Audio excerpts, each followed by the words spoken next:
Hello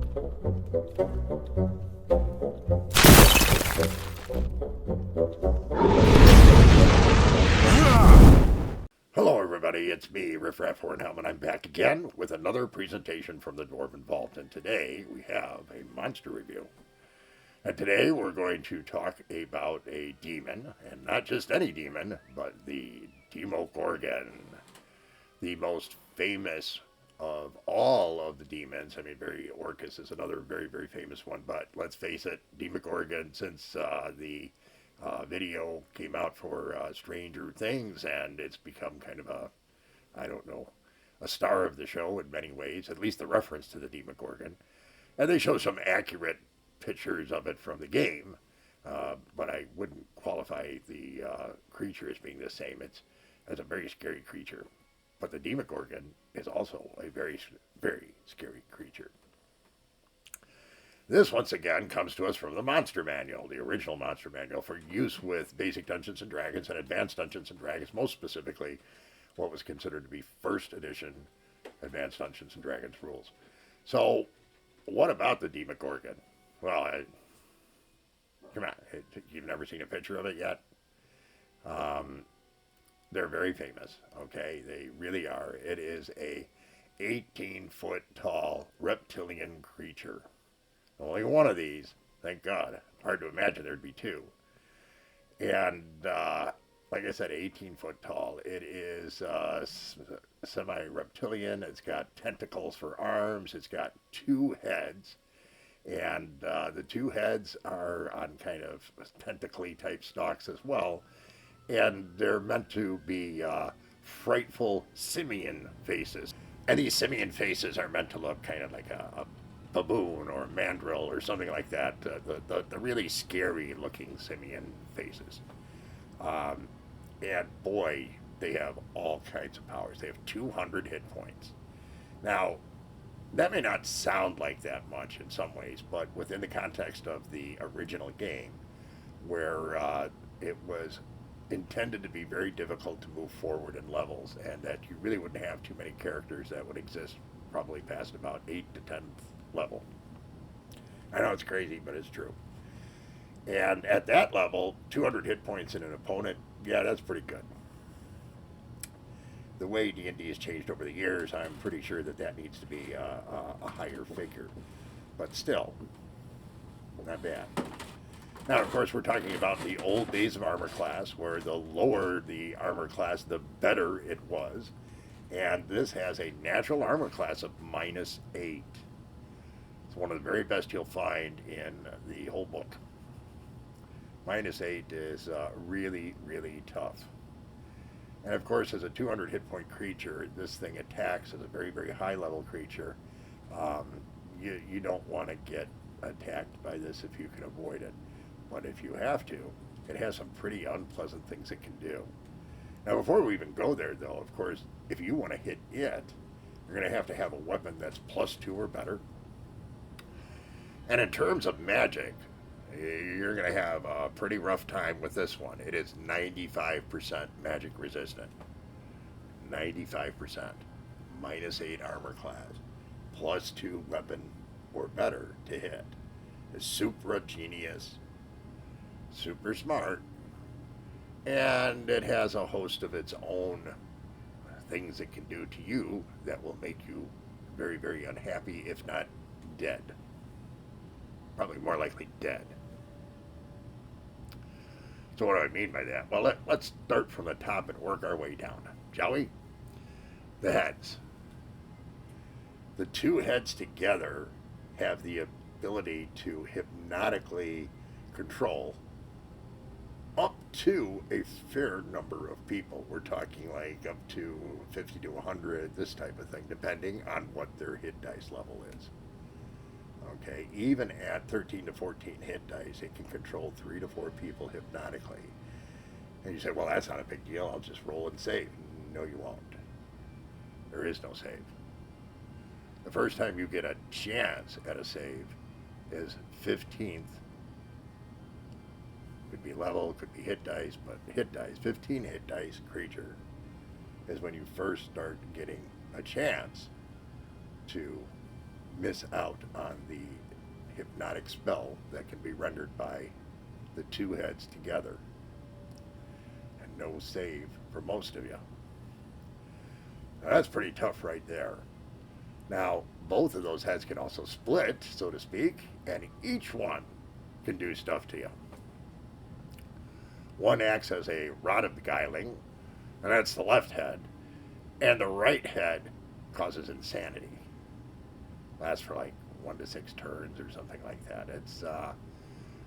It freaks you out just looking at this thing. Now you have a chance of not meeting the gaze of the individual heads, which is a better chance than you have with the hypnotism, but still less than ideal. Okay, so that's pretty scary right there. So get in range of those tentacle arms. Huh? Want to do that?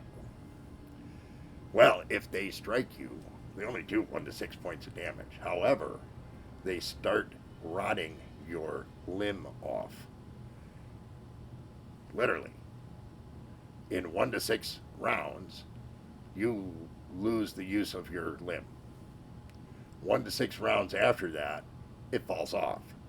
When that happens, you take 25% of your hit dice and lose them. Boom.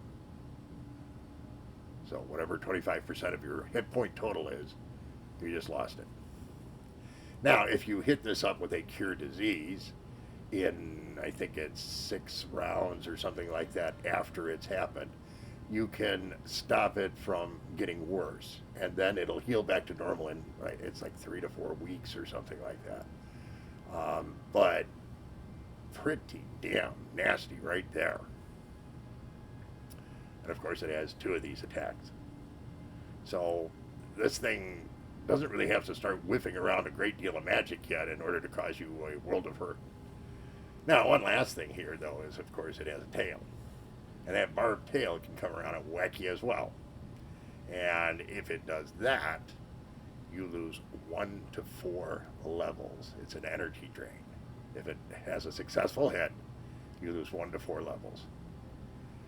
Now, just based on what I've told you up till this point, this creature, if you see it, your first reaction should be to flee.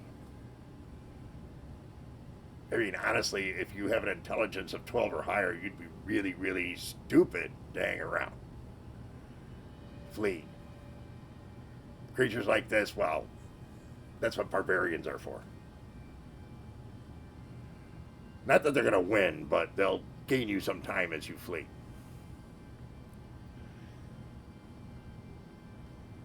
It is a chaotic, evil creature that has a world of hurt inside of it just by doing its normal attacks. Then we have magic. And you say, magic? Well, yeah, it can do a bunch of magic. No, you don't understand. It can do a list of spells as long as my arm at will at any time. And they include things like power word stun and all kinds of teleportation. Each head is capable of telekinesing 7,000 gold pieces in weight. Now, on the plus side, having Demogorgon interact with you in the prime material plane is rare beyond rare beyond rare beyond rare. But that's where DMs come in. We like to do things like that. Put you in situations you've never seen before and go to town on you. It's fun. I know DMs are twisted, but you all knew that. Now, dwarves, something like Demogorgon, do we ever get involved with demons, number 1, but Demogorgon, number 2? Now, while I would doubt that something like that has ever happened, if it has, no dwarf has lived to tell the tale. They're certainly asking around. First, people look at you like you're absolutely crazy. And then they're like, no, I've never, and I don't know anybody who has, and I think if anybody had, I probably wouldn't know them anymore. Okay, that's probably a pretty fair assessment. So we don't run into Demogorgons that often. But they're out there. And if they want to gate in something, they're like 100% able to do so. 50% chance it's like a type 3 or type 4, and a 50% chance it's type 5 or type 6. Several. That ought to keep things interesting for you as a party.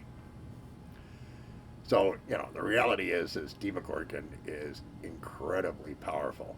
And no matter how scary it may look on a television show and so forth, as a D&D player, when you truly understand what it's capable of doing, you don't want to be anywhere near it.